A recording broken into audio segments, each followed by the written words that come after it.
E agora? Começou a né?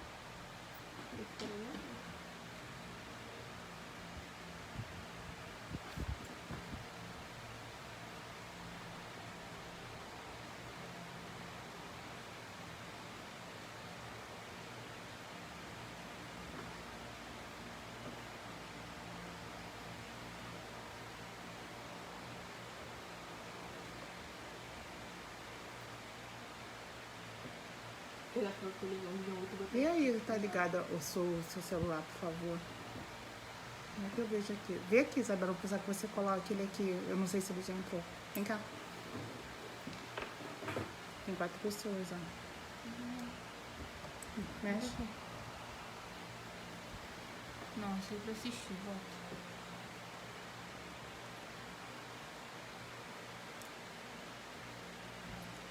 Oi, tudo bom, Áurea? Eu ia entrar, não apareceu. Mas eu aqui não tô vendo quem entrou.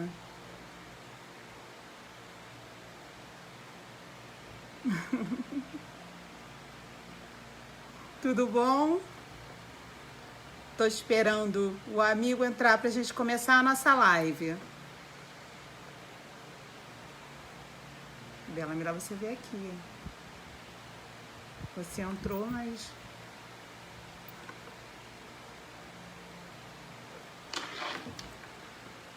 Oi, tudo bom, meninos? Estou aqui já, só esperando o doutor Humberto Adame para começarmos a nossa live de hoje. Vamos falar sobre empoderamento feminino, vamos falar um pouquinho sobre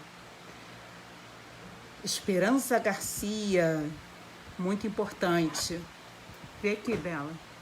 Tá vendo aí?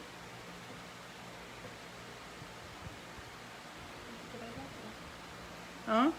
Vira a câmera. Não tem como.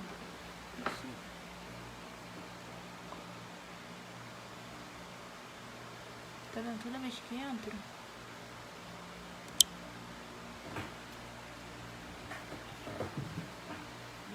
Tem que ser rápido, Isabela, senão a pessoa vai sair daqui. Ele tá com tudo.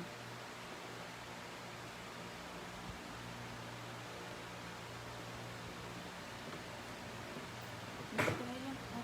Hã? Vou esperar ele entrar. Oi, tudo bom? Vira a câmera. Aqui. Oi, Zélia Maciel, tudo bem?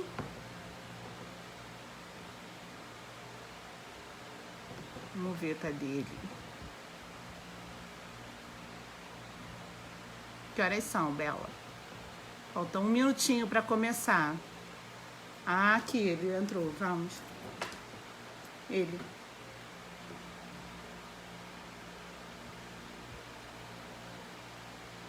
E aqui, ele aqui. Não tô conseguindo. O dele não tá bom.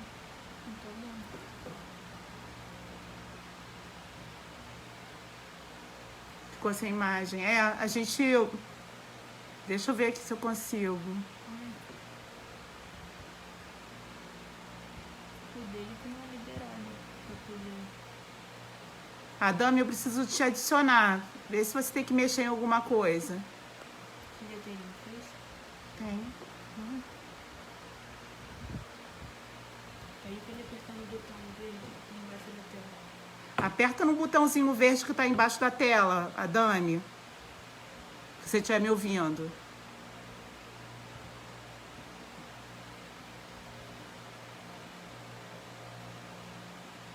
Adicionar?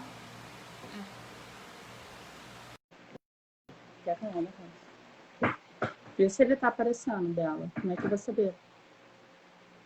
Ele tem que aceitar. Agora aceita, Dani. Eu mandei o convite.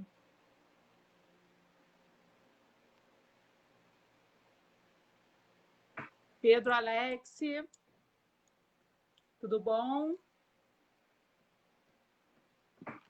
Tá com volume. O volume tá aqui. Tudo direitinho.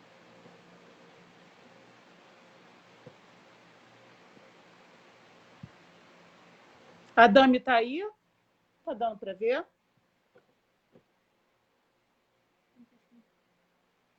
Não estou conseguindo, Bela, vem.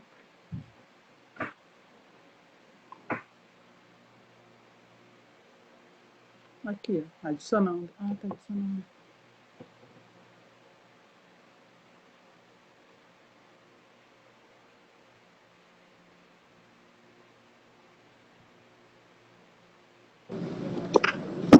Oi.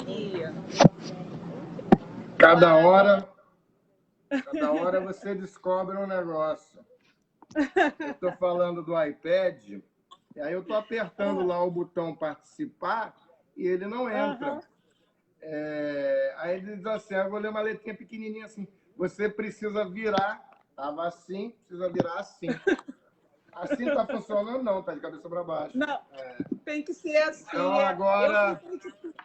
A gente fez um teste com a minha sobrinha mais cedo para a gente ver como daria certo, né? E aí eu vi que realmente não daria daquela forma, só dessa mesmo. Então eu preciso ajeitar aqui. Ajeita aí. O que eu vou fazer do iPad e deixar aqui assim. Só que o iPad eu não tenho pezinho. Mas a imagem tá boa. Também encostei meu telefone. Eu não usei o tripé, não, porque não deu para usar o tripé. Bom, queria desejar aí, enquanto a Dami está se ajeitando, dar uma boa tarde a todos vocês, Zélia Maciel, que está aí assistindo a nossa live. Dizer que hoje a gente veio aqui falar um pouquinho para a mulher negra, falar sobre, usando como referência, Esperança Garcia. E eu estou atendendo a um convite de um querido amigo, doutor Humberto Adame, presidente da Comissão Nacional da Verdade da Escravidão no Brasil, da OAB, a qual eu faço parte, inclusive sendo, né, eu sou vice-presidente da OAB de Maricá, e eu me sinto muito lisonjeada pelo convite, doutor Adame, para a gente falar um pouquinho dessa escrava que teve um papel fundamental, hoje a gente entende, para a advocacia, como uma ativista mesmo negra naqueles tempos de escravidão. Vamos falar um pouquinho sobre a Esperança Garcia, doutor Adame? Obrigada pelo convite. Um abraço a todos e todas que estão aí nos assistindo. O convite da querida Luciene Mourão, que é membra da Comissão Estadual da Verdade da Escravidão Negra. Eu estou presidindo a Comissão Nacional e a Comissão Estadual, portanto, além da Comissão da Igualdade Racial do Instituto dos Advogados, com a querida presidente Rita Cortez. Ontem, nós tivemos uma live muito importante, está disponibilizada no Facebook e no Instagram, lá, @Humberto Adame, com a professora Maria Sueli Rodrigues, que é professora doutora da Universidade Federal do Piauí, foi presidente da Comissão da Verdade da Escravidão Negra da OAB lá do Piauí, na última gestão, e atualmente é a secretária nacional da Comissão Nacional da Escravidão Negra do Conselho Federal da OAB. E uma querida amiga, uma pessoa importante, e a gente discutiu, eu tive lá no dia que a OAB do Piauí votou no Conselho Seccional o dossiê da Esperança Garcia, que é constituído especialmente por uma carta que foi localizada pelo historiador Luiz Motti, da Bahia, e lá nessa carta ela reclamava da tortura que ela sofria em 1780, Sim. Por aí. E essa carta já era conhecida um pouco pelo movimento social, movimento negro, alguns historiadores, e estava lá, já tinha alguns anos, com essa descoberta do Motti. Qual foi o grande pegada da professora Maria Sueli Rodrigues e da OAB com a sua Comissão da Verdade Estadual? Foi pegar esta carta e subordinar a ordenações filipinas. E as ordenações filipinas eram uma espécie de código de processo da época e dizer o seguinte, e comparar. O que precisava ter para ser uma petição nessa época? Precisava ter um calendário,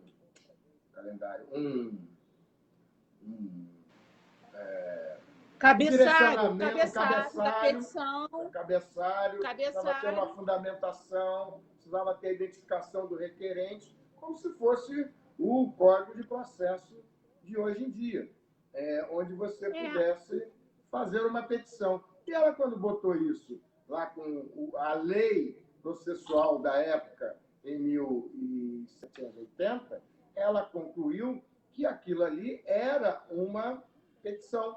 E, portanto, propôs que o Conselho Seccional da OAB da Bahia entendesse que a Esperança Garcia, na verdade, era uma advogada da época, porque naquela época poucas pessoas saberiam ler e escrever. Eram letradas, elas sabiam ler e escrever, nem mesmo as mulheres da corte sabiam ler e escrever. Exatamente. Então, realmente era um privilégio para ela. A explicação é que ela era próxima de uma missão, acho que de padres jesuítas, e que tinha ficado lá nos seus primeiros anos e tinha aprendido a ler e escrever. E aí o movimento negro veio, especialmente das mulheres negras, a primeira advogada negra. E aí eu disse, não é a primeira advogada negra, é a primeira advogada, porque tanto faz preto ou branco, preto era um absurdo de dificuldade. Sim, Adão, mas nos estudos... Mas não tinha mulher nenhuma. Então, não era só a primeira advogada negra. Nos estudos históricos, na história, eles falam muito que a primeira advogada negra do Piauí. E é muito importante falar que a mulher negra sempre foi resistente, com expertise de se apropriar da tecnologia mesmo, branca, escravocrata, né? E opressora, até mesmo opressora. E ela encontrou instrumentos, até mesmo porque ela usou também o fato de querer batizar os filhos, que era algo realmente do escravocrata, para ela poder pedir nessa petição a sua liberdade, o direito dela de estar com a sua família, com o seu marido, e fora os açoites que ela recebia. Então, Esperança Garcia, ela usou tudo isso para se libertar daqueles maus tratos que ela sofria, e foi uma mulher que ela me inspira muito, ela me inspira demais, porque uma mulher negra muito à frente do seu tempo, com a coragem que ela teve de fazer uma petição para um governador, reclamando, reivindicando seus direitos, e ali ela reivindicou, não foi só um direito dela, de não ser açoitada, ela reivindicou o direito dela, de direito de família, de estar próxima ao marido dela, de estar próxima aos filhos dela, de não ver os seus filhos açoitados. Ela reivindicou também o direito de direitos humanos, de não ser agredida fisicamente. E com toda certeza foi uma mulher que sofreu todo e qualquer espécie de tentativa de estupro, porque naquela época, coitada das mulheres negras, elas eram estupradas constantemente. Você entende também dessa forma? Essa pauta, ela é uma pauta importante para o epistemicídio, para os estudos da Esperança Garcia estão avançando. A própria professora Sueli identificou que está fazendo mais, mas a rigor só tinha carta, e aí, a partir da postura da OAB, os estudos estão avançando. Então, muito que tem de isso, aquilo, mas não são mais ficção. Então, os estudos históricos estão avançando. Agora, eu penso que não é só uma pauta da mulher negra, ela é uma pauta de libertação da mulher em geral, porque ela estava muito à frente de qualquer mulher, de qualquer ponderação racial. Isso é muito importante, porque poucas saberiam ler e escrever. Então, tudo bem, é importante você ter essa visão da mulher negra como uma mulher escravizada. Mas, naquela época, poucas pessoas, homem ou mulher, saberiam ler e escrever. Olha, Oeiras, eu estive lá em Teresina no dia que a foi a festa, a aprovação do relatório. E o relatório tratou disso daí, o relatório da própria OAB. É bom pegar uma cópia do relatório, e que foi, inclusive, publicado depois, por minha sugestão, e levado para a Conferência Nacional. Eles abordavam isso. Não, mas é a questão da mulher negra, e foi afastado dessa. Mas naquela época não tinha mulher nenhuma, quase sabendo ler. Oeiras, onde ela vivia, fica hoje a 3h30 de Teresina. De carro, hoje. Você imagina chegar em Oeiras em 1780, 1783, em que, evidentemente, não tinha carro, não tinha estrada, não tinha... Era um lugar muito mais longínquo. São Luís entrou, acho que anteontem, a Teresina está para entrar também no lockdown, foi São Luís que entrou. Eu vi aqui que eu estou com um olho aqui e um olho na tela da televisão, e na CNN e no Globo News. É o momento da quarentena, você vai acompanhar. Está para entrar em lockdown, lockdown determinado por decisão judicial, que foi o que aconteceu com o São Luís, no Maranhão, e Sim. agora o Amazonas também, já um requerimento do Ministério Público. Ou seja, tudo isso o que nós estamos verificando, uma inércia total, uma incapacidade, uma coerência das autoridades brasileiras em lidarem com crônicas de mortes já anunciadas, porque essa história já vem vindo há algum tempo, de outros países, outros exemplos, e aqui ainda, nesse momento, nós temos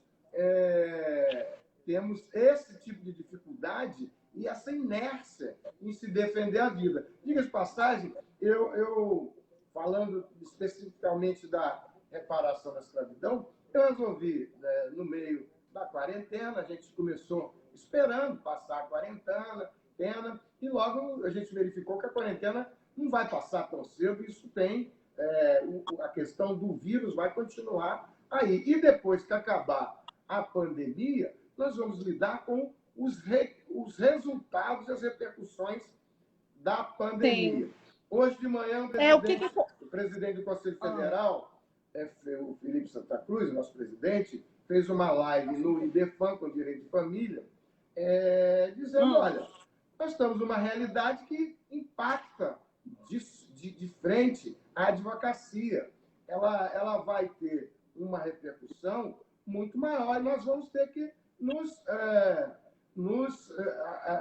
ajeitar, nos ajustar. Quer dizer, eu agora mesmo acabei de ser intimado pelo Supremo Tribunal Federal que vai entrar em julgamento o processo do Monteiro Lobato lá no Supremo Tribunal Federal. Lembra que teve aquela repercussão toda, alguns anos atrás, o Instituto de Advocacia Racial e Ambiental, que fez o mandato de segurança, juntamente com o professor Antônio Gomes da Costa Neto, eu mesmo como pessoa física e advogado, e o Luiz Carlos Gá, um importante militante histórico daqui do Movimento Negro do Rio, que fomos ao Supremo Tribunal Federal pedir, no mandato de segurança, que fosse observado pelo presidente da República, pelo ministro da Educação, pelos secretários de Estado da Educação, e olha como uma advocacia nessa área de reparação da escravidão, ela pode e deve funcionar pelas frestas, pelas brestas.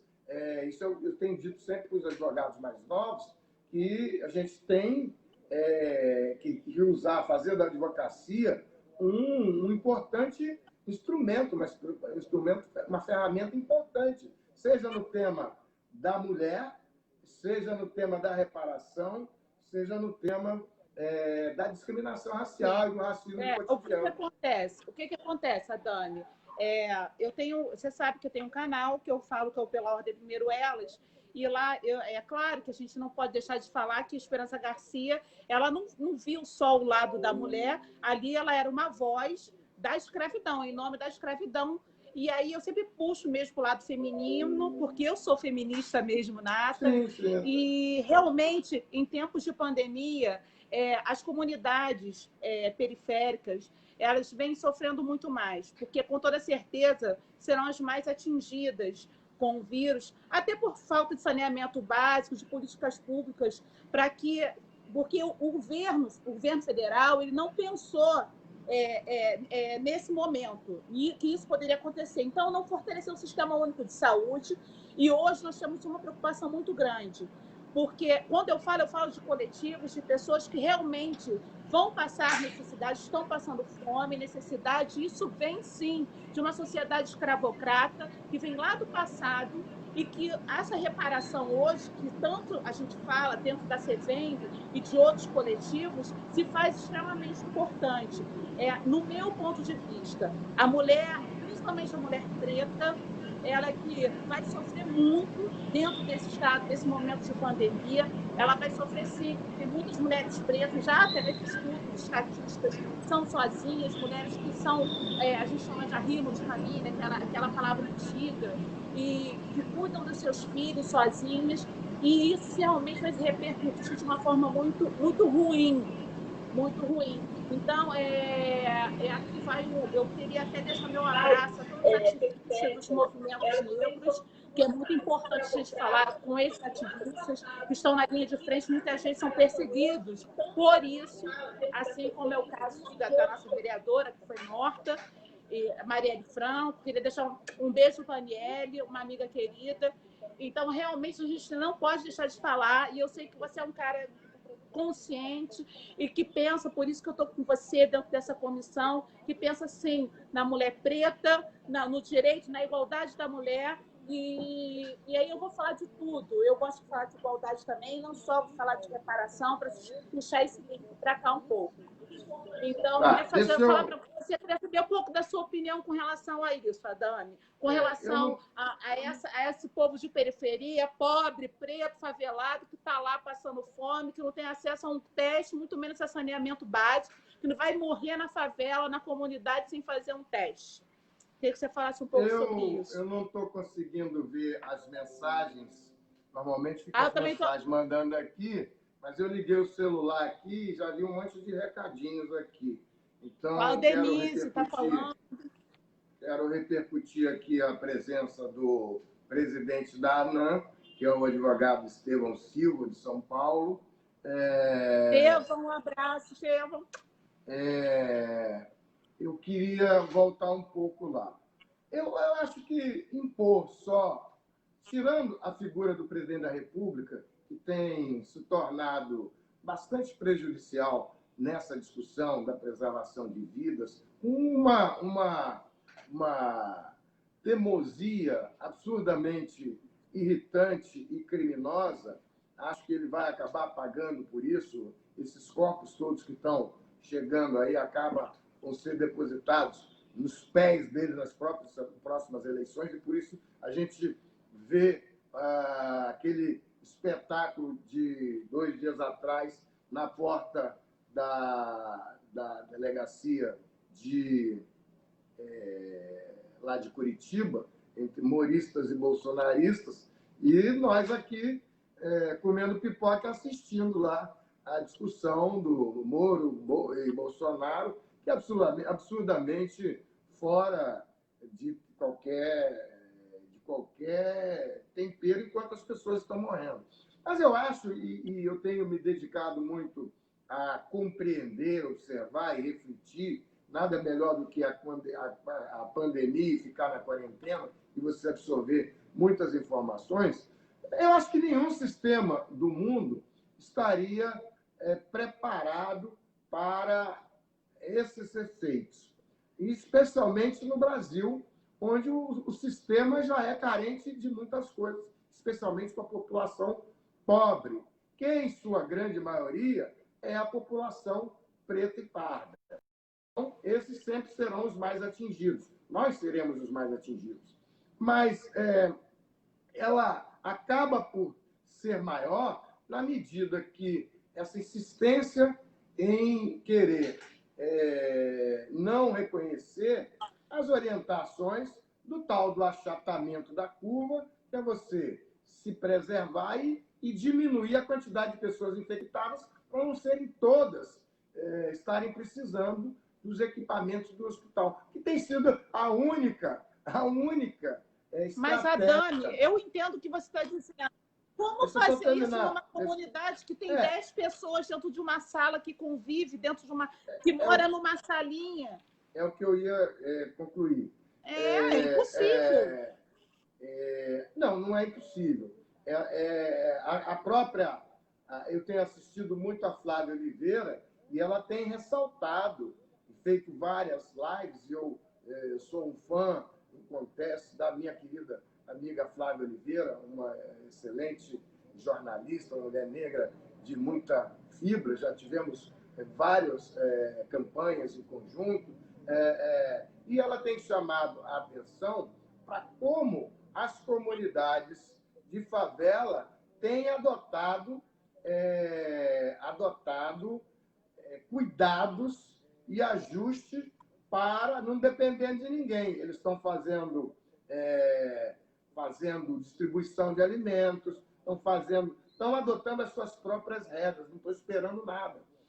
Nada do governo, porque não dá para esperar mesmo. Sempre, Então, mas isso não dá para esperar mesmo. Muitos coletivos, a verdade é que são muitos coletivos que fazem essa ajuda, né? A gente sabe disso, através dos ativistas, que vão lá para a favela, para a comunidade, para levar esse conforto para essas famílias. Só que os governos têm que estar melhor, pelo menos não atrapalhando. E o que a gente vê é o tempo todo os governantes atrapalhando, querendo só aparecer na televisão com medidas absurdamente erráticas. E eu tenho visto aí da sua prefeitura, tenho visto boas notícias. Primeiro, a organização de um fundo de dinheiro, que não gastaram o dinheiro dos royalties do petróleo, portanto, eles teriam caixa. A inauguração de um hospital aí bem organizadozinho. Maricá, Dami, Maricá realmente, hoje eu tive que sair de manhã cedo no escritório pegar um documento para preparar toda a nossa live, e realmente eu fui com a minha sobrinha, Isabela, que está aqui com a gente, e todos estão usando máscara. Eu queria parabenizar a população de Maricá. Realmente, nosso prefeito Fabiano Horta, ele está fazendo um trabalho assim excepcional na cidade, conscientização, e está ajudando, de fato, a população mais carente aqui da cidade, e também buscando formas de ajudar os comerciantes locais para que o dinheiro gire dentro do próprio município. Então, realmente, a inauguração do hospital, Ernesto Che Guevara, parabéns, Fabiano. Vou aproveitar a oportunidade para mandar um grande beijo também, meu querido amigo Frank Costa, que também é um vereador muito atuante. Ainda mais com esse nome aí. Esse nome deve ter deixado os bolsonaristas todos de cabelo em pé aí. Na verdade, esse nome criou muita polêmica, sabe? Criou muita polêmica, mas a gente tem que pensar na coletividade, e a gente tem aqui realmente um gestor que pensa na nossa coletividade, na nossa cidade, trazendo uma qualidade de vida, uma cidade hoje mais estruturada, mais limpa, e cada vez eu tenho mais orgulho de ser uma cidadã aqui de Maricá e poder trazer aqui, estar aqui falando nessa live orgulhosamente do lugar que eu moro. Deixa eu voltar lá na reparação da escravidão e na Esperança Garcia. O que ocorre? Sim, vamos falar um pouco dela. O pessoal entender quem era a Esperança Garcia. Quem quiser assistir a live de ontem com a professora Maria Sueli, o que é resgatar uma mulher que viveu em 1780, só se teve notícia dela por uma carta. Agora que começam a avançar as pesquisas históricas. Então, há muito ficção, e você tem a carta.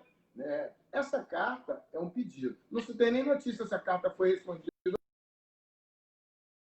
Assim como o Luiz Gama, trabalhando dentro da Comissão Nacional da Verdade e da Escravidão, que fez o caldo para que eu chamo quase que de ressurreição do Luiz Gama, através do reconhecimento do Conselho Federal da OAB, de que ele, na verdade, mais do que advogado, foi herói. Ele era tido como rábula, mas, na verdade, ele tinha uma provisão. A professora Lígia Ferreira, ele era advogado provisionado. Advogado provisionado era aquele que não era formado em direito, mas que tinha uma licença para poder advogar nas cortes de primeira instância. Não era um peticionador, era um solicitor em inglês. E ele tinha essa licença e ele podia fazer isso. Luiz Gama foi escravizado até os 10 anos, era baiano e veio vendido pelo pai. E nem a Bahia sabia disso, não davam tanta bola assim. Então, através desse caldo de resgate da memória que surge, o trabalho de alguns pesquisadores que já estavam trabalhando a vida inteira nisso. É o caso da professora Lígia Ferreira, que é doutorada pela Sorbonne. Se quiser fazer uma live com ela, eu facilito. Vai ser importante a gente fazer uma live com a professora Lígia Ferreira, que deu depois os estudos dela, os textos dela, com as palavras do Luiz Gama, para o Del Garcês, que montou a peça, que já está há 4 anos lá, que eu fiz a sugestão para ele, que a primeira apresentação foi lá no Conselho Federal, foi uma declamação. Del Garcês. Nós vamos trazer aqui para a cidade de Maricá essa peça, se Deus quiser. Del está lá, que é membro da comissão estadual, ele está em Teresópolis, mas ele tem feito várias lives aí, e é importante isso. Mas isso tudo só... o Luiz Gama, depois de insistir por 4 gestões no IAB, Instituto dos Advogados Brasileiros, foi criada a medalha Luiz Gama. E a presidente Rita Cortez tem premiado alguns advogados que se destacam aí nessa questão. Os ex-presidentes do IAB receberam a medalha Luiz Gama, e a IAB, que é mais antigo do que a OAB, a OAB saiu do IAB em 1935, e o IAB é do tempo do Império, foi criado por Acaiaba de Montevideo, também afrodescendente, e que também ficou afastado da história. Então, buscar esses heróis do passado é trazer a memória, e com isso contribuir para mudar essa visão racista que vem dos resquícios da escravidão, de que o negro deve ser sempre um subalterno, sempre um cidadão de segunda classe, sempre uma visão absolutamente escravocrata, que é o que nós temos no país chamado Brasil, para qualquer lado da vida brasileira que você olhe. Seja no judiciário... porque o racismo, aí você já puxa um pouco, Adame, para falar do racismo estrutural e institucional.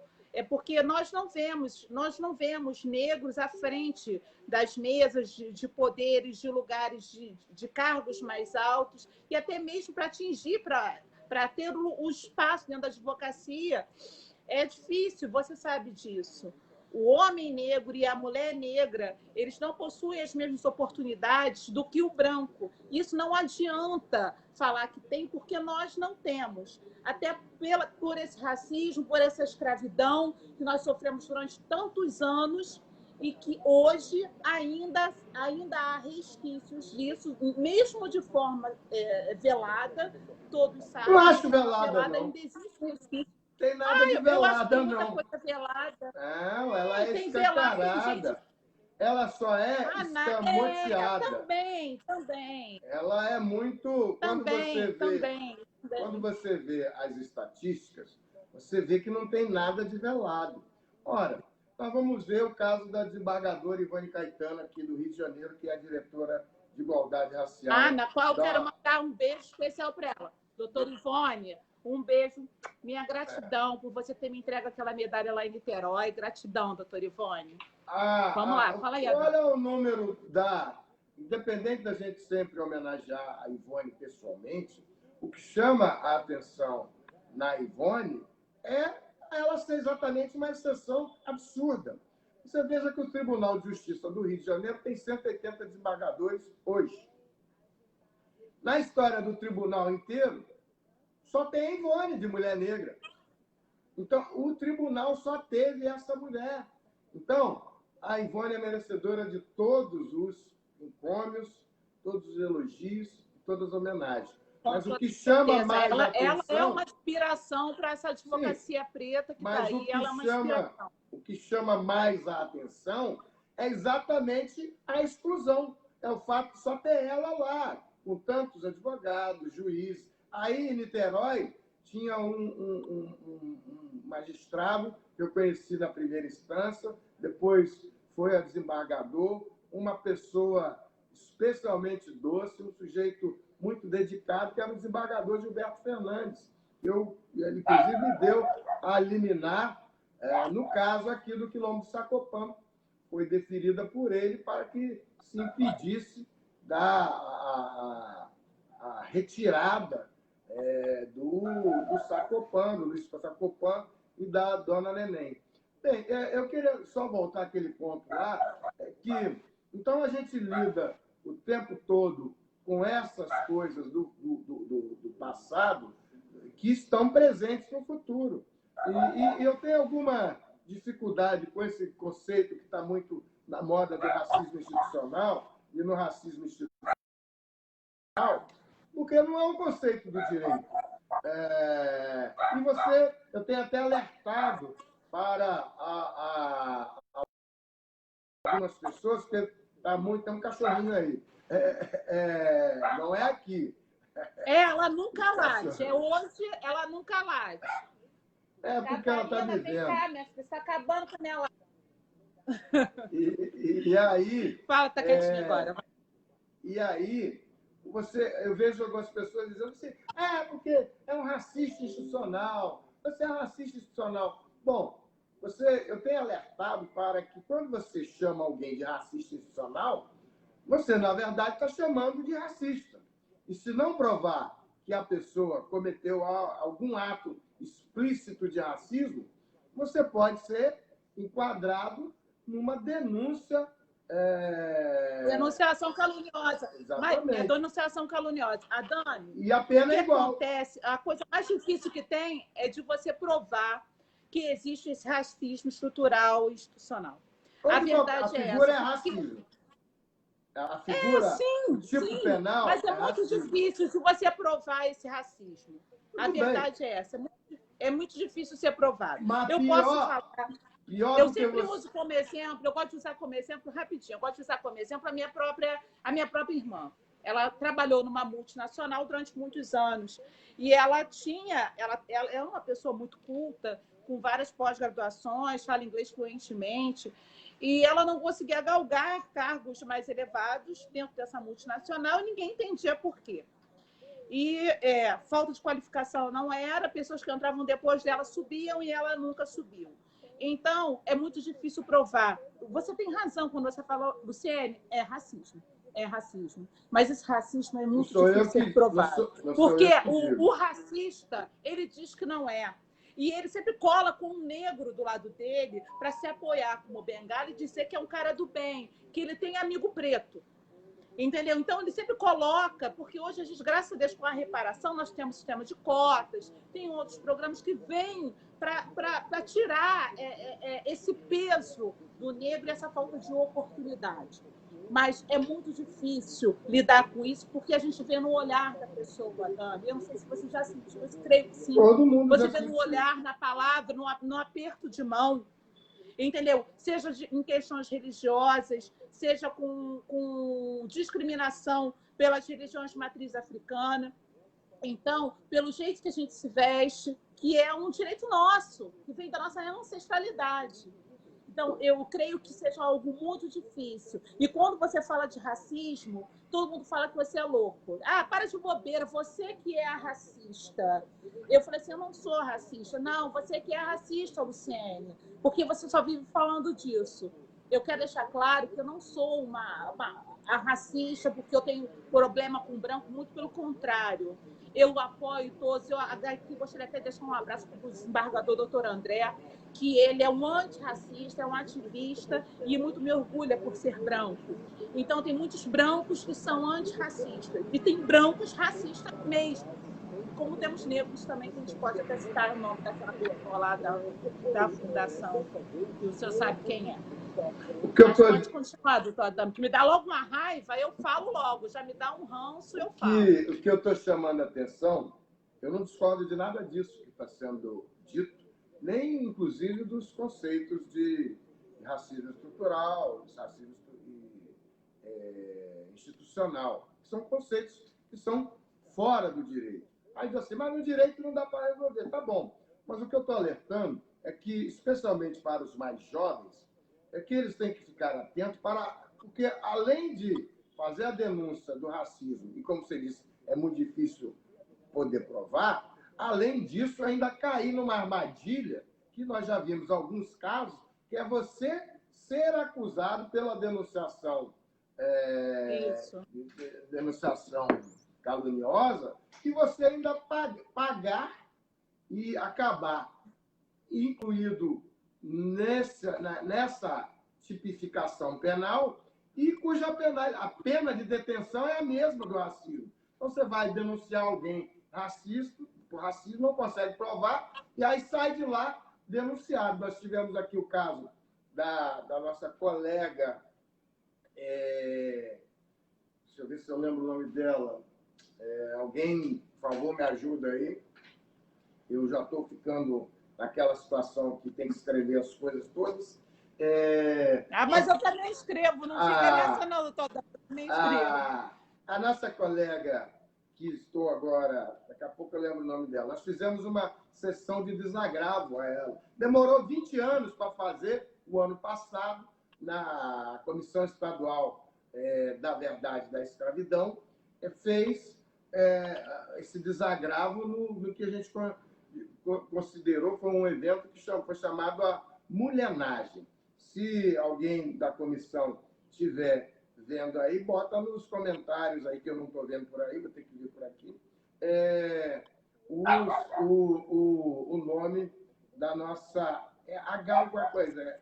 E ela concorreu à Comissão de Direitos Humanos, ou da mulher, e não sendo a mais votada, não foi escolhida. Escreveu um diário dizendo, olha, fui vítima do racismo, caberia na mão o racismo institucional. Mas na época disse assim, é racismo, ela disse, ela escreveu um artigo.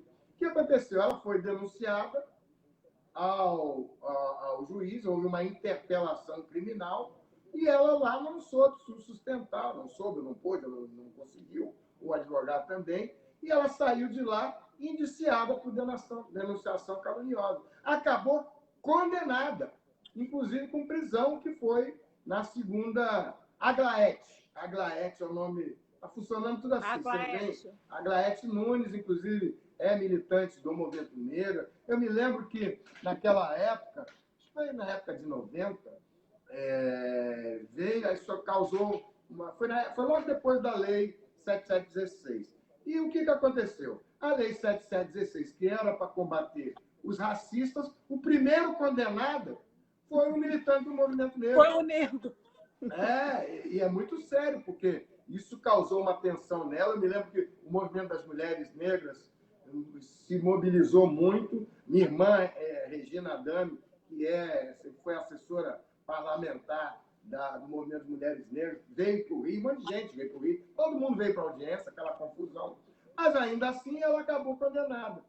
Porque, chegando lá, a advogada que havia sido escolhida, disse assim, eu não pratiquei racismo nenhum, eu não sou racista, prove que eu fiz alguma coisa, que eu estou inserida naquele ato típico, né, no tipo penal do racismo que a sua publicação diz que eu pratiquei. Se você não provar, você vai estar incluída na denunciação caluniosa. E aconteceu isso. Teve uma outra professora que chegou lá no escritório também, ela de Niterói, da UF, mas que ela era de Friburgo. Eu passei por um dos colegas do Eduardo, o Genilson e o Zumê, eles são advogados jovens, recém-formados, que fazem parte do grupo do Iara, e eu não conseguia fazer, também não tinha como, eles assumiram. E também foi uma professora que estava dando exemplos na sala de aula, e a aluna se revoltou, reclamou, denunciou, mas denunciou assim, não era uma denúncia. E pela incentivo de alguns militantes, vamos dizer assim, apressados, eu não quero dizer que ninguém agiu de uma forma exacerbada, mas não tomaram esses cuidados que nós, advogados, temos que ter e temos que alertar. Porque senão, além de você não conseguir provar o racismo, você acaba respondendo por um crime que tem uma pena igual. E acaba a pessoa que está militando acaba com problemas pessoais. Essa aluna também da UF acabou tendo que fazer um daqueles acordos que fica lá da lei 9.099 para suspender. 9.099. E fica lá meio que sem direito a fazer nada. Sem poder fazer nada, e coisa e tal. Quer dizer, e aí, quando esses colegas jovens, em conjunto lá com o escritório e com o meu colega de escritório jovem também, a Giovanni, a gente fez um habeas corpus para o Supremo Tribunal Federal, para o STJ, e esse habeas corpus acabou cassando a decisão, que já tinha feito, inclusive, acordo. Lá na primeira, tem que fazer acordo, senão ela ia ser já estava indiciada, estava respondendo a ação penal. Ora, o que eu tenho alertado, especialmente para os mais jovens que são aguerridos, acho que faz parte, a gente que já tem alguns cabelos brancos aqui, que não disfarçamos, eles têm que, esses cuidados são importantes, porque você pode se colocar numa armadilha, e que isso tem muita repercussão para a sua vida pessoal. E aqueles que estão lá... Na verdade, Adame, a legislação é muito branda, na verdade. Eu acho que a gente não tem mecanismos para conseguir... Não tem mecanismo, Adame, para provar esse racismo. Como é que prova esse racismo? São poucos. Só quando a pessoa chama preto, só se a pessoa falar, verbalizar. E quando não verbaliza, ela fala, que isso? Eu sou até amiga de um preto. Né? Olha só. E eu adoro isso, né? Quando eu falo, eu tenho até um amigo preto. Então mas é muito complicado. É por isso que a gente tem que cada vez mais buscar as ferramentas que estão disponíveis para a advocacia, tem que nos prepararmos mais para esse embate. Não é um embate para amadores, não é um embate para bem-intencionados, é um embate que cada vez mais fica difícil que eu chamo de tatames da advocacia, os tatames jurídicos. Quando eu comecei a fazer os amigos da corte para os cotistas em 2000, ninguém tinha feito amigo da corte nenhum, ninguém tinha ouvido falar, a gente foi fazendo, sempre no método de ensaio e erro, mas sempre com ousadia e arrojo na advocacia. É uma advocacia, a gente chama de advocacia de litigância estratégica, e que você usa as ferramentas que você tem disponíveis ali e sempre com um olho no risco e um olho na preservação. Porque se você for para o risco desnecessário, né, o corajoso, o da bravata, o da bandeirinha, na porta só do tribunal e sem um fundamento jurídico, não vai adiantar nada. Você vai só cair e vai ser mais um que caiu. Então é importante que você fique de pé para salvar os outros. É que nem quando você está no avião, o avião vai cair ou vai ter um problema lá que desce as máscaras. Primeiro você bota a máscara em você, depois você vai botar a máscara na criança. Porque se você ficar desacordado na criança ou no idoso, você não morre os dois. Então, é importante se dizer isso, porque, primeiro, não é um debate para amadores. É um debate onde os advogados têm que construir, e também não me agrada muito esse papo, o direito não resolve nada. Tudo que a gente tem feito, eu, pelo menos, eu não tenho outra atividade. A minha é papo de advogado mesmo. É sempre um pé. Eu também, eu sou advogada. Como é que a gente vai resolver? Apaixonada pela advocacia. E não precisa ter toda essa indumentária, um rebuscamento que muitas vezes as pessoas que estão ligadas à academia querem incluir nas petições, quando você precisa de um requerimento simples para provocar o posicionamento do judiciário, que aí é que vai sair mas a eu demonstração... entendo, mas sim, mas às vezes a indignação de um coletivo, às vezes se faz importante para dar uma voz a isso e dar uma publicidade. as outras pessoas Não, que eu não estão desacordo. determinada pessoa sofreu aquele tipo de abuso, seja Estou ele de qual pleno for, de acordo. racismo, de crime, entendeu? Então, essa indignação é importante por Estou parte de desses pleno acordo. Ela é fundamental. Ela é fundamental. Ela é. Ela é necessária. Só que você tem que se separar para a advocacia. A advocacia, Sim. não, ela pode estar alimentada na indignação, mas ela tem que estar com foco no olhar técnico, no olhar de como é que entra Sim. a petição, no como é que você vai alcançar aquilo ali, mesmo que você vá bater no muro, né? Eu vi outro dia, com os advogados mais novos, a gente fez uma ação ano passado com a Federação Nacional de Associações de Moradores Quilombolas, no Supremo Tribunal Federal, para postular que o Supremo Tribunal imponha dano moral na inércia, na demora da demarcação de terras quilombolas. E aí a galera toda só queria gritar fora Bolsonaro. Fora Bolsonaro é motivo de muitos foras, todos plenamente Fora justificados. tudo, né? Fora Mas, mesmo, Bolsonaro. na demarcação de terras quilombolas, que é uma política pública fundamentada na Constituição Federal, em tratados internacionais, como o de Durban, ele só está lá 1 ano. O artigo 68 da Constituição Federal está lá desde 88. Então, não é só do Bolsonaro que tem você ter 5 mil comunidades quilombolas reconhecidas pela Fundação Palmares, pelo Estado brasileiro, e você ter menos, um pouco mais, ou quase 300 quilombos titulados e demarcados desde 88. Quer dizer, quanto tempo vai demorar os outros 4.700?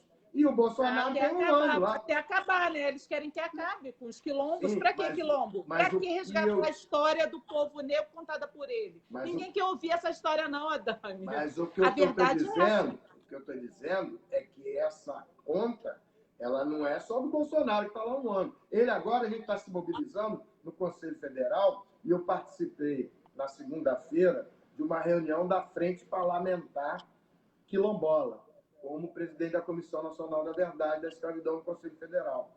Importante que a gente está ligado lá com os quilombolas do Maranhão.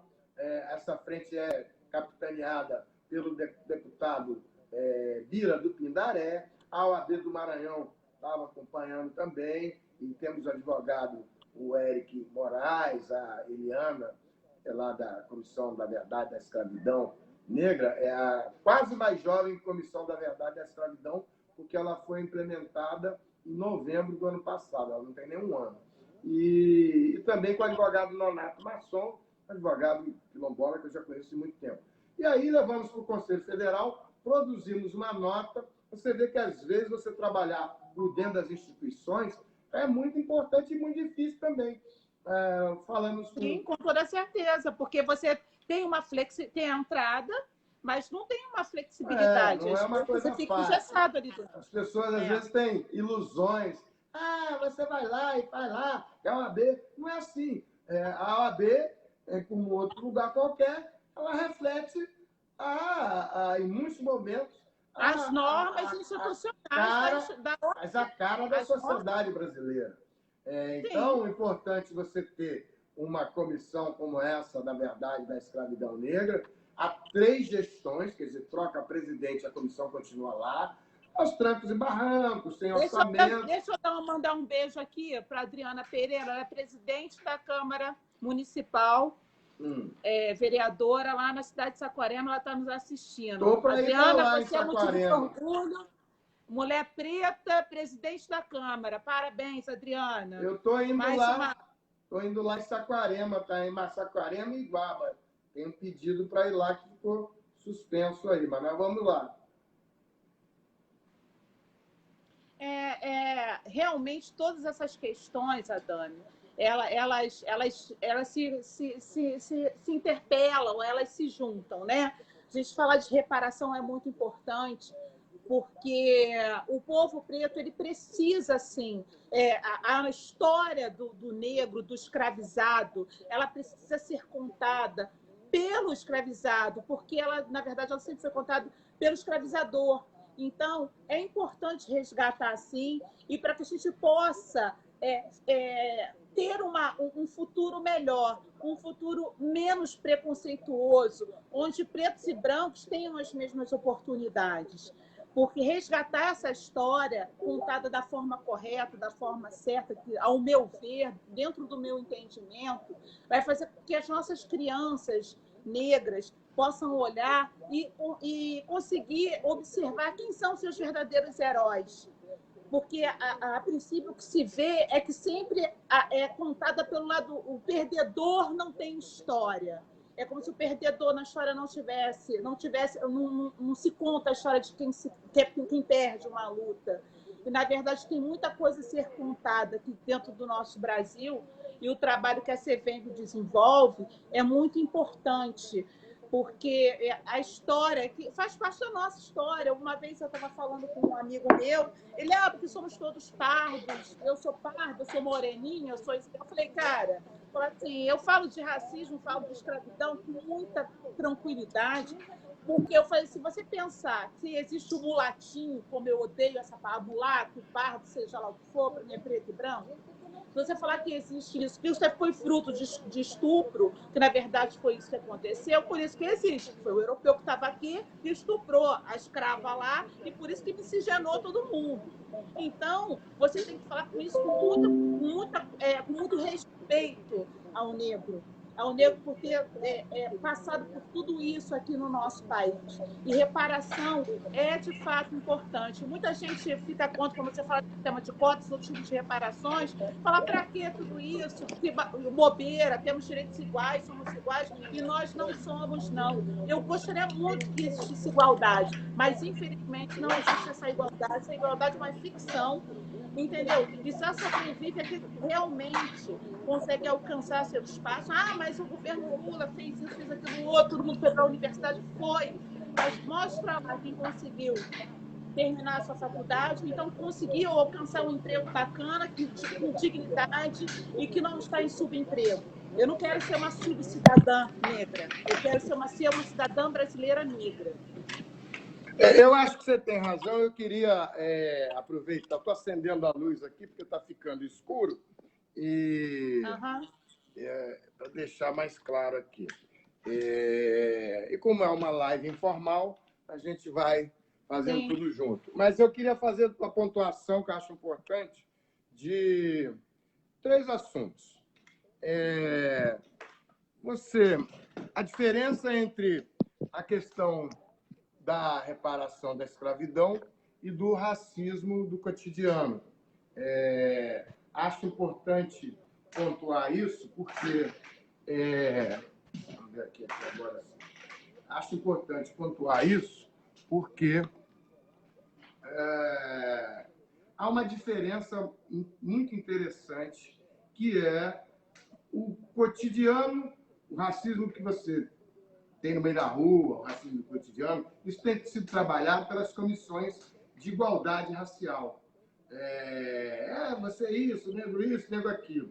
É o que está acontecendo agora. A Comissão da Verdade e da Escravidão, tratando da reparação, ela tem que mergulhar no passado e trazer de lá o que a gente chamou de pistas e provas da escravidão negra, trabalhar com o conceito de lesa humanidade, o conceito de crime da história, e ser totalmente imprescritível esses crimes na história. E, portanto, nós estamos trabalhando e enquanto isso... Só que não é uma tarefa fácil. Você vê, mesmo na OAB, e a comissão está trabalhando com 3 gestões do Conselho Federal, ela está em 18 comissões estaduais.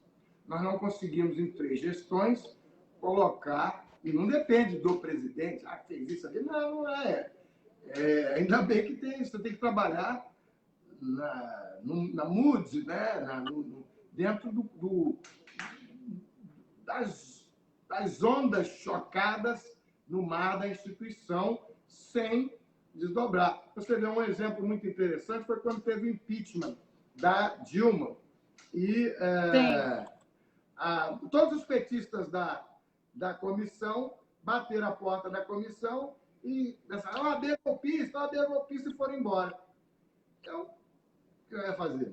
Não tem nada para fazer. Esqueceram que 26 seccionais de 27 votaram a favor de que a OAB ingressasse o impeachment da Dilma, porque enxergavam lá as condições de que não havia possibilidade de continuação com o governo. Isso tanto faz ser da esquerda ou da direita.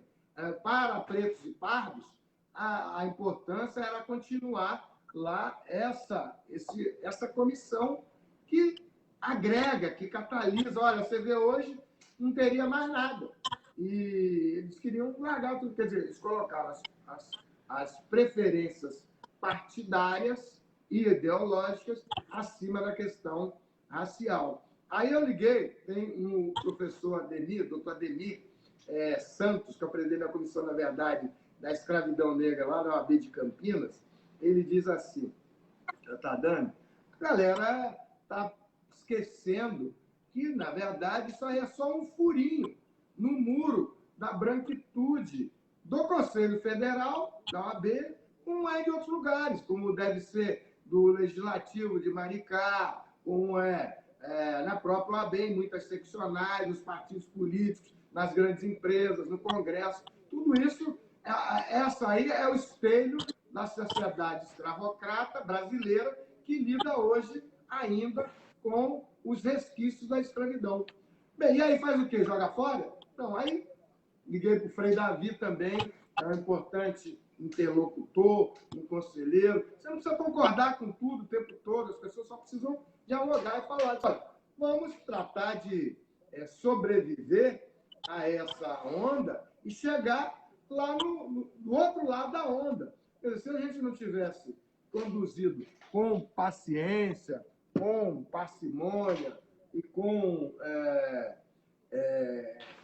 esse avançar, hoje não teria nada. Hoje seria impossível implementar esse tipo de trabalho, porque a situação mudou, saíram, eu costumo dizer que todos os demônios do inferno abriram a porta e vieram passear na vida nacional brasileira. Então, nós estamos lidando com coisas muito mais difíceis. E aquelas pessoas que estavam lá nesse momento não construíram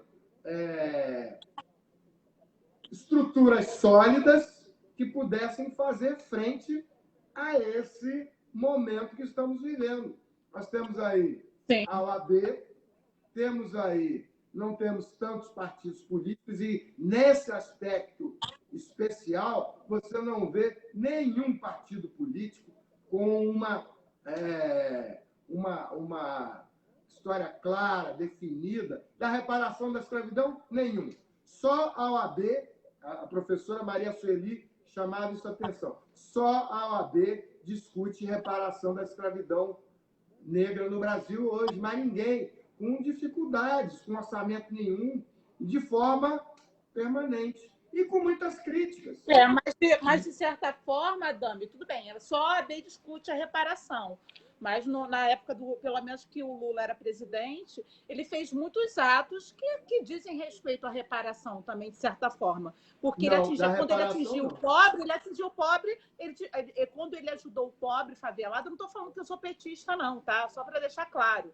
Eu só estou sendo justa. Quando ele trouxe programas do governo que trouxeram, que ajudaram o pobre, a maioria deles era pobre, preto e favelado, entendeu? Então, ele ajudou essas pessoas. De certa forma, eu entendo isso como uma certa reparação, sim, por parte, não que estudaram sobre a reparação, isso aí, ok, você está certo. Mas quando você traz um regime de cotas, quando você traz um programa social, um Bolsa Família, alguma coisa nesse sentido, você está atingindo... Qual é a população que você está atingindo? Você abriu uma porta muito interessante. Do meu ponto de vista, tá, Dami? Assim, isso é a minha visão que pode... Tá bom, vamos debater. Debate é isso, é você isso aí, discutir. claro. Você abriu uma porta muito interessante, porque eu fui ouvidor nacional da CEPI, que era o Ministério da Igualdade Racial. Trabalhei com 3 ministros. O ministro Edson Santos, que me convidou, deixou claro que você não está vindo aqui porque você é do meu partido, que eu não estava de partido nenhum. Sim. O ministro Eloy Araújo, que sucedeu lá por 6 meses o Edson Santos, e depois, por 3 meses, a Luísa Bairros, já falecida. Bem, eu disse aqui, eu vim para cá para arrumar confusão na implementação das políticas de proteção à população. Então, eu não vim aqui para ficar discutindo cadeira, mesa, se vai... Não quero saber nada disso. Vim aqui para arrumar confusão. O acerto com o ministro Edson era, se não tiver 3 caras aqui pedindo para demitir, exonerar o ouvidor, ele não está fazendo nada. Aí você vai lá, resolve, botar esse cara para fora, e você resolve como ministro de soluções. Então, era isso. E arrumamos muita confusão. Dentro do governo, fora do governo, a todo lado, foi uma época de muita produção. Eu não nego, então eu fico muito à vontade para falar. Eu já dei entrevista uma vez, que na EFA, na Exame, na época. O Lula fez muito mais do que todos os governos anteriores, mas muito menos do que devia fazer dentro da plataforma do que ele foi eleito. E também, hoje, tenho clareza, mas fazia essa crítica lá, muito acorrentado, preso, inclusive os meus colegas lá de CEPI, com uma visão muito partidária. É PT, é PCdoB, que eram os partidos majoritários lá. Então, para você ver, um exemplo claro, a desembargadora Luz Linda estava querendo, que era a juíza negra lá, queria ser desembargadora. Fez um pedido para ser auxiliada lá, que também, assim como a Ivone Caetano aqui, ela também tinha um problema lá na Bahia de alcançar. E aí, olha, precisa ajudar lá. Ela ligou para mim, eu falei com, não me lembro qual era o ministro que estava na época. Não, mas ela é do PSDB, nós não vamos poder ajudar porque ela não é do PT. Ora, isso é uma indecência. Né? Eu espero que aquelas pessoas que estavam dizendo isso lá, naquela época, todos esses partidos que eu estou aqui, tenham se arrependido muito disso, porque qual era o problema? Na verdade, um pouco importava qual era o partido dela. Ela acabou vindo a ser ministra no governo Temer. Mas, na verdade, os partidos políticos não podem ser colocados para excluir o outro negro do outro partido. Não é possível isso, não é aceitável isso. É para se somar... mas isso acontece em todas as instituições, né, Adama? Infelizmente, sim, existe a branquitude, né, se apodera, que está sempre acima, está sempre no poder, ela se apodera, e aí a gente realmente, o negro não tem muito espaço.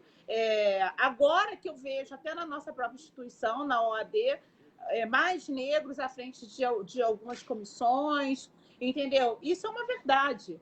E demorou-se muito, de repente, por conta mesmo da Comissão da Igualdade, da sua comissão, da nossa comissão, né, da CEVEND, isso foi dando cada vez mais visibilidade e da necessidade, porque não deveria ser uma necessidade, né, Adama? A verdade é essa. Deveria ser algo natural. Mas, infelizmente, não é algo natural. E aí vão botar o preto lá, porque tem que botar o preto aqui também, porque tem que fazer a cota, né? Compor a cota, não vamos falar que a gente é racista e tal. Então, infelizmente, eu também não sou a favor dessa briga de... Eu participo de vários movimentos negros, como o MNU, como a ANAM, FEM Negras, Nova Frente. Queria mandar um beijo para a Beatriz, da Nova Frente. que é uma amiga muito querida, ela sabe disso, uma ativista que está comigo lá, está junto comigo. Então, eu vejo, às vezes, eu gosto muito do negro, que não faço parte, então eu vejo uma briga política, até mesmo dentro dos movimentos negros, dentro do ativismo, que, ao meu ver, Luciane Mourão não deveria existir. Mas, infelizmente, eu não posso ir contra o sistema. Então, eu quero poder articular aonde eu quiser, porque o que eu entendo é a minha verdade. Para mim, é a minha verdade. A minha verdade é falar de reparação, é falar sobre mulher preta, sobre o direito da mulher, como a Miriam Cardoso, que está aqui vendo nossa live, está falando. Tem que falar de mulher negra. É isso aí. Para falar da mulher negra, dos nossos direitos da sociedade, para falar de mulher negra, Miriam, a gente está voltando lá atrás para falar de Esperança Garcia, que foi uma escrava, que ela nos deu muita força, que foi uma mulher de força, de coragem, de atitude, que nos inspira até hoje. Inspira mulheres negras como eu, de repente como você ou outras, não sei se você é negra, não consigo ver, mas não importa. Inspiram mulheres a ter coragem de colocar a sua voz, de falar, de reivindicar os seus direitos dentro da sociedade. Então, eu sempre falo para todo mundo dos movimentos negros que gente, o meu jeito de lidar um pouco com as coisas, me desculpe, eu tenho muito respeito por todos vocês. Um beijo para todos vocês, inclusive o Marcelo Dias, que é uma pessoa que eu gosto muito e respeito, que está dentro do MNU. Então, independente de questões políticas dentro da OAB do Rio, e eu falo, Dani, com muita propriedade. Eu fico muito entristecida quando vejo essa briga, ao invés de todo mundo se juntar e criar algo sólido para que a gente possa realmente resgatar, que a gente possa se impor dentro dessa sociedade ainda escravocrata, existe uma... as pessoas ficam se degladiando entre si, brigando por espaços que eu acho que não existem, entendeu? Porque tem que ser de todos. Eu acho que a gente deve focar no para frente, aprender com os erros do passado e focar no para frente. Evidentemente que eu estava falando num período que eu trabalhei no governo federal e falando da minha experiência como ouvidor nacional. Eu não me referi à questão locais aqui, porque isso é realmente uma questão menor, é uma visão muito prejudicada. Eu tenho, para mim, e você trabalhando com a Comissão Nacional, você tem noção de que essas questões locais são questões pequenininhas mesmo, mas tão pequenas que eu nem lembro mais. E por isso é que é muito mais importante você falar da questão quilombola, que está agora lá em Alcântara, com os quilombolas avançando, tendo o governo federal avançando nos seus territórios, apesar da pandemia, e a Comissão Nacional produziu uma nota com a participação de vários advogados que constituem a Comissão Nacional, que foi avaliada pela Comissão do Conselho Federal, Comissão de Direito Constitucional, que é presidida pelo ex-presidente do Conselho Federal, Marcos Vinícius Furtado, que tem lá, e também tem o ministro Pertence, e essa comissão aprovou a nota, deve estar saindo nas próximas horas aí, dias, a aprovação da nota sobre o empenho do Conselho Federal da OAB com a presidência do presidente Felipe Santa Cruz. Aqui no Rio também, o presidente Luciano Bandeira tem dado muito apoio a esses temas, quer da Diretoria da Igualdade Racial, quer da Comissão da Verdade da Escravidão Negra, quer também com a diretoria da OAB Mulher, através da nossa querida diretora Marisa Gaudio, que constituiu um grupo lá, um GT de Mulheres Negras, que é uma experiência muito importante, que hoje está sendo conduzida pela querida advogada Flávia Monteiro.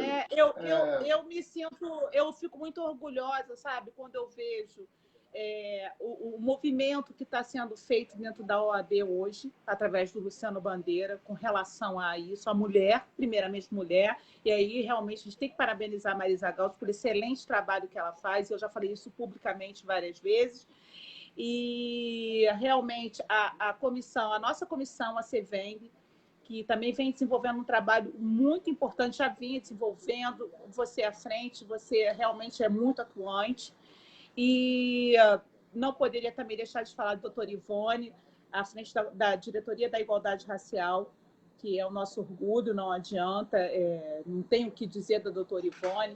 E quando a nossa instituição fala de preto, fala de homem e mulher preta, principalmente mulher negra, isso me deixa muito feliz, que é como se acendesse uma luz e dissesse, Luciane, você existe como advogada, você está aqui, você pode servir de inspiração para outras advogadas e outros advogados negros lá na frente, lá no futuro, que de repente possam achar hoje que não vão ter nenhuma oportunidade. O que adianta eu fazer direito se eu não vou conseguir isso, não vou conseguir aquilo, porque a gente sabe que o racismo existe, como a gente vem falando, e cria-se uma dificuldade maior para isso.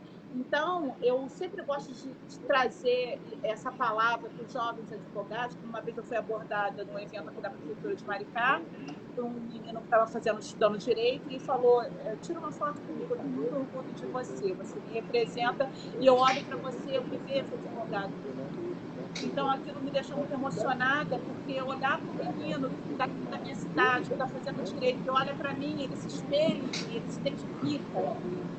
Então, Adame, eu parabenizo demais o trabalho de todos vocês aí pelo Prazo Nacional, e você, dentro do Conselho Federal mesmo, né? Eu espero poder ajudar muito, participar muito de todos vocês disso tudo. Vocês sabem que podem contar comigo, porque realmente é o que eu acredito. Eu acredito na reparação, eu acredito na igualdade, eu acredito no direito da mulher e eu acredito no poder judiciário. Se nós não acreditarmos nisso, na justiça, no advogado como meio para chegarmos aonde a gente deseja, eu acho que desisto, eu quebro a minha carteira da OAB.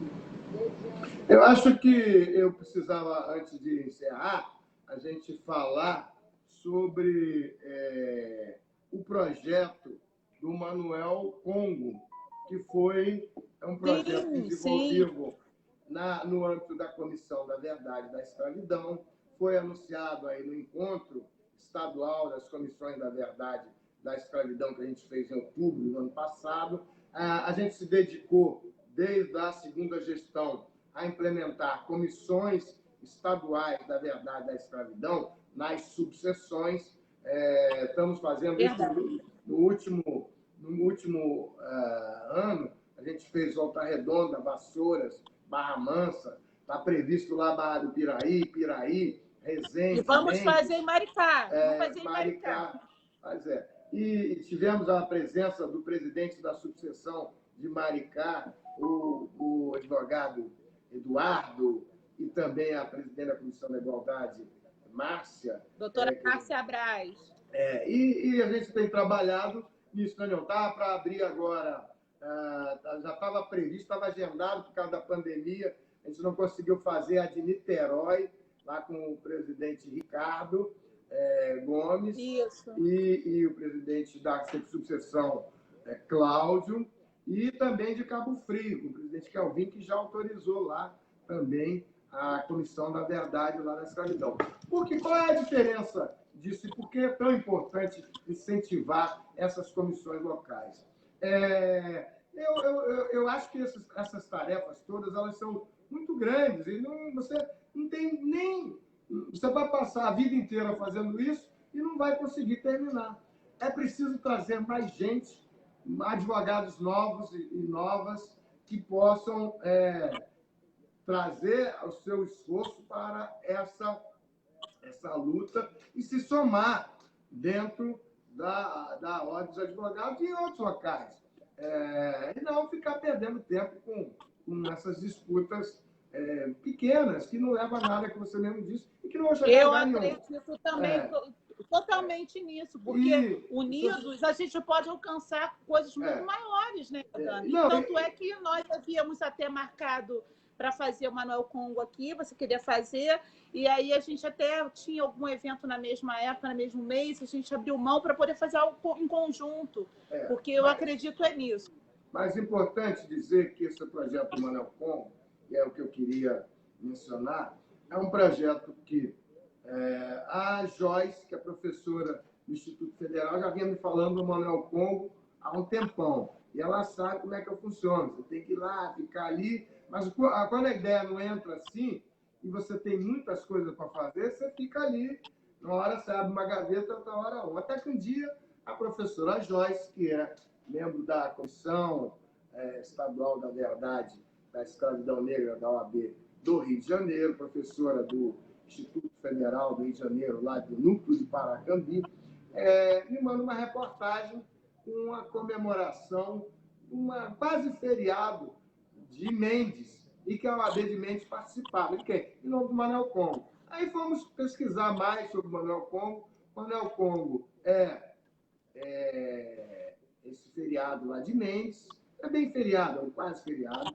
Ele tem um memorial em Vassouras, ele morreu foi enforcado em Partido do Alferes, e ele fez uma insurreição, criou um quilombo com mais de 400 quilombolas aí nos anos de 1780, por aí. E essa insurreição tornou todo o sudoeste do Rio de Janeiro um lugar de muitas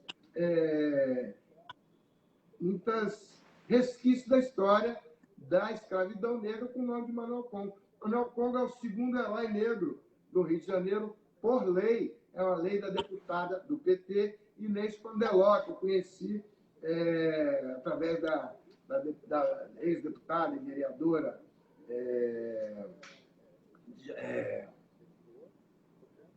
o nome agora, o nome dela, estou vendo a cara dela aqui, ela já sai, tem que vir aos pouquinhos, Jurema.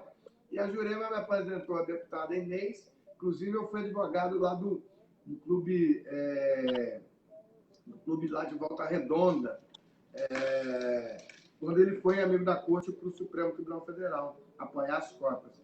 Bem, então nós resolvemos fazer um consórcio de subseções, são 16 comissões, um apoio muito forte da presidente da subseção de Vassouras, doutora Rosânia, querida amiga e parceira. A Joyce estava com a gente naquela reunião que fizemos na OAB, não estava? Aquele era um encontro estadual, estava todo mundo lá. Sim, não, mas nossa reunião. Na nossa reunião lá. A Joyce está sempre presente ela teve lá com... E ela apresentou também o relatório, a primeira versão do relatório da comissão, juntamente com as outras professoras doutoras do Instituto. Deu um ecozinho aqui agora. Está dando um delay. A Jaqueline, professora doutora Jaqueline Gomes, eu conheço desde Brasília, e a professora doutora... eu esqueci o nome dela. Já eu lembro. Isabela, que é do campus de Paulo de Fronten. Elas todas estiveram no grupo que está fazendo o relatório dos 13 eventos que a Comissão Estadual fez em um ano, mudando a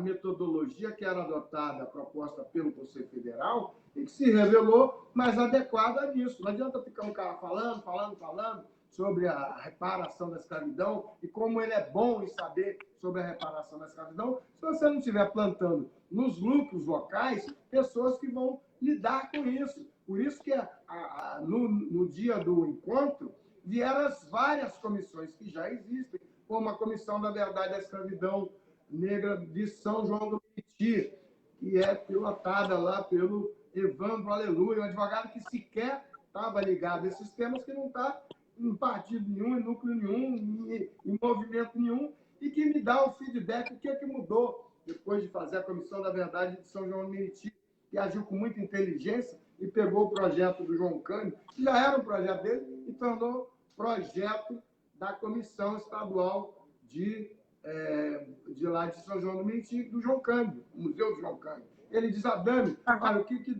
foi importante foi que agora a gente tem um espaço institucional, eu sou um presidente de uma comissão local, sou uma cara preta dentro da OAB. E aí você tem o Erimar, lá em São Gonçalo, tem a Francine em Barra Mansa, o Wagner em Volta Redonda, tô certo? Eliege em Volta Redonda, e Barra Mansa e Vassouras, e na Francinha da Igualdade Racial. Mas, na verdade, isso não importa muito. É importante saber que a igualdade racial trabalha com o direito contemporâneo, o racismo contemporâneo. E a verdade da escravidão tem que mergulhar no passado e trazer, vai mergulhar na história da escravidão. E resgatar esses heróis do passado. Ninguém vai fazer isso. Por isso que, às vezes, eu tenho aconselhado, sugerido, que se separem os grupos para que, às vezes, são as mesmas pessoas, que é o que, às vezes, diz, mas a gente não tem tanta gente para fazer 2 núcleos. Tudo bem, mas cada um vai ajustando a sua realidade e mas dentro da comissão, se a comissão tiver mista, tiver com a comissão da verdade junto com a igualdade, dentro dessa comissão ela pode dividir para cada um trabalhar numa parte, outros membros trabalham. Cada lugar tem uma receita própria. E é por isso que é importante trabalhar com presidentes das subseções, e a gente está implantando isso. Cada um tem uma forma diferente de funcionar e não tem problema nenhum. Não tem problema nenhum. O importante é que trabalhe para somar e trabalhe no sentido de que todos possam... Qual é o objetivo principal? Que cada vez mais negros vão ocupando espaço. Eu tenho muito, mas muito, muito orgulho mesmo, porque no encontro estadual a gente chamou todas as comissões de igualdade, as comissões da verdade, não só do Rio, também de São Paulo e de Minas Gerais, e conseguimos fazer uma mesa de abertura com 26 caras pretas, todos dirigentes de OAB. O que é um fato inédito. Eu estou há muito tempo nisso. Com certeza. Você falou da Comissão da Igualdade. Eu fui vice-presidente da Comissão Nacional da Igualdade Racial. Era na época, presidida pela atual presidente, que era a Silvia Cerqueira, quando ela era conselheira federal. Depois eu era membro, depois entrou o Bordalo, eu fui a vice-presidente, e lá é que eu propus a Comissão da Verdade, juntamente com o querido amigo de saudosa lembrança, Wilson Prudente, procurador do trabalho, o ex-presidente da Comissão Estadual, o advogado Marcelo Dias, a desembargadora, atual diretora da Igualdade Racial, Ivone Caetano, e também o desembargador Paulo Rangel. Nós conseguimos, a minha proposta foi assim, Comissão da Verdade da Escravidão, foi aqui no Rio de Janeiro, e na Conferência Nacional, e proposta única, propôs instalar a Comissão da Verdade da Escravidão. E o presidente da época, o Marcos Vinícius Furtado, vou botar para funcionar em 15 dias, e realmente botou. Ela vem funcionando de uma forma permanente. Olha só que nós não conseguimos instalar nas 27 seccionais, porque isso depende de você fazer lá uma conversa, um acerto, não é nada de imposição. As seccionais... Não existe uma imposição para que exista a comissão em todas as subseções. Você tem que ter um trabalho de harmonia. Elas têm a sua... Mas, normalmente, apesar disso, nós temos 18, o que não é pouca coisa. Não chegamos às 27 ainda. Eu estou preparando agora eu vou fazer uma live com a comissão que está se implantando lá, com a Comissão da Verdade da Escravidão Negra do Amapá. O advogado jovem lá que está instalando é o advogado Eduardo, não sei o sobrenome dele aqui, e fiquei sabendo, eu vou lá também, na maioria delas eu fui, no Brasil inteiro, tem lá o Mar Abaixo, procura depois no YouTube, aí ele me mandou algumas coisas do Mar Abaixo. Então você tem o Daniel Dias de Moraes, na Comissão da Verdade da Escravidão Negra da OAB de Minas Gerais. O do Daniel, então, foi mais interessante, porque a gente chegava lá e o Marcos Vinícius, vamos, chamou o Luiz Cláudio, que era o presidente da seccional, chegou e disse assim, mas Adame, eu não tenho ninguém que trabalhe com esse tema aqui de reparação da escravidão. Eu disse, Daniel, isso é um problema realmente. Mas me diga só, quantos são os conselheiros que você tem na seccional? Só são 120, isso é fácil de responder. E quantos são os pretos? Preto só tem um, que é o Daniel, só que ele é advogado sindicalista. Ele não tem problema, chama o Daniel, e a gente ensina esse negócio todo aqui, ele vai saber sobre o que a gente está falando. E aí o Daniel fez um trabalho tão interessante que ele queria trabalhar com trabalho escravo, que é um outro trabalho diferente. Eu também estou lá representando o Conselho Federal na CONATRAI, que é a Comissão Nacional de Erradicação do Trabalho Escravo, que trabalha com Nossa, nem outro fala, eu assunto. já sou advogada trabalhista, você imagina como eu fico, só de falar nisso, né? Só que eu fui lá para a CONATRAI, achando que eu falasse lá, não, vamos falar da questão do racismo contra os negros, da reparação da escravidão, o trabalho, eu que fui do racismo do cotidiano, todo mundo olhando para minha cara.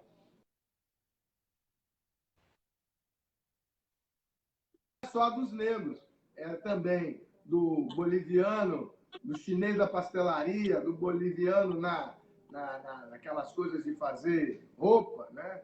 É um absurdo. Ainda hoje a gente falar de trabalho escravo. Nossa. Mas se você quiser um dia, eu estou para fazer aqui, eu tive reunião da CONATRAI semana retrasada, é um lugar de muito prestígio, e, primeiro, eles não gostam muito de advogado, eles preferem juiz e promotor, procurador, coisa e tal. Então, você fica lá dizendo assim, mas os advogados. Lá foi operada pelo meu querido predecessor, Roberto Caldas, que foi a juiz da Corte Internacional. E eu disse, mas falando com o Roberto, a gente se conhece desde a época de estudante na UNB, disse, mas Roberto, é o seguinte, os caras lá não gostam muito de juiz, de advogado, não, gostam mais de promotores. É assim mesmo, mas você tem que ficar insistindo. Tem sido sair das seccionais da OAB, especialmente Minas Gerais, São Paulo, Pará, que faz esse trabalho de combate ao trabalho escravo, e arranjar uma linguagem média nacionalizada para todas as seccionais. Porque você não se vive... Então você já pode contar comigo, falar de direito do trabalho, falar de trabalho escravo, e com lá, certeza... Eu acho que a gente fez um evento importante na Conferência Nacional da OAB de São Paulo, onde eu acabei misturando tudo, que foi uma confusão. Nós tivemos 5 eventos lá. Tivemos um evento com o Educafro, lá do Frei Davi, que trouxe uma advocacia jovem, pungente, fazendo lá. Faz para advocacia. Tá bom, vai lá, vamos lá, tivemos lá. Depois tivemos um debate sobre a igualdade racial que eu tive com o Carlos Moura.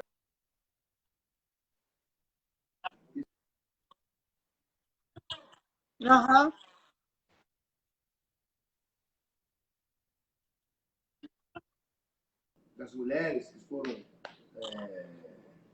Tá falando de quem? De lá? Da Maria da Penha. Tivemos de da tá.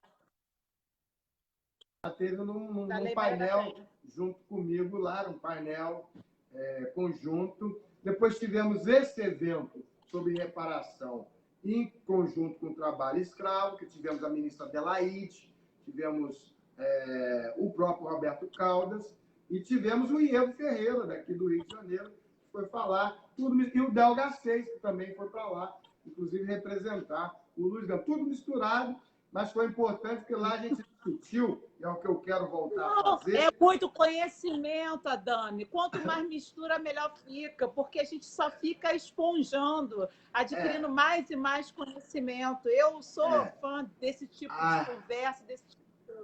Aqui está programado para fazer, você que se interessa por trabalho escravo, a gente vai fazer um evento que era um evento de lá, que é o evento da interpretação e qual é a posição do advogado na sentença da Fazenda Brasil Verde.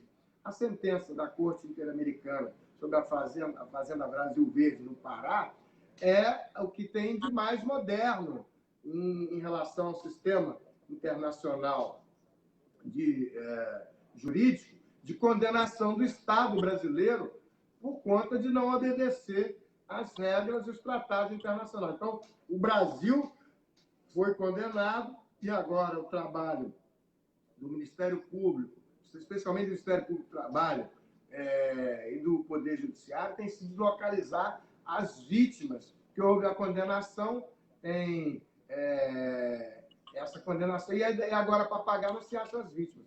Nós fizemos uma parceria muito importante do IAB, com a Rita Cortez dando total apoio. Fizemos em outubro último também um evento que foi assediar a reunião da Conatrai e do Colégio das Coetrais, que são as comissões locais de erradicação e combate ao trabalho escravo. Nós fizemos um dia na OAB, lá no nono andar, cheião. É um assunto extremamente relevante, porque muitas pessoas, Adão, por exemplo, estão assistindo a nossa live agora, elas não têm noção.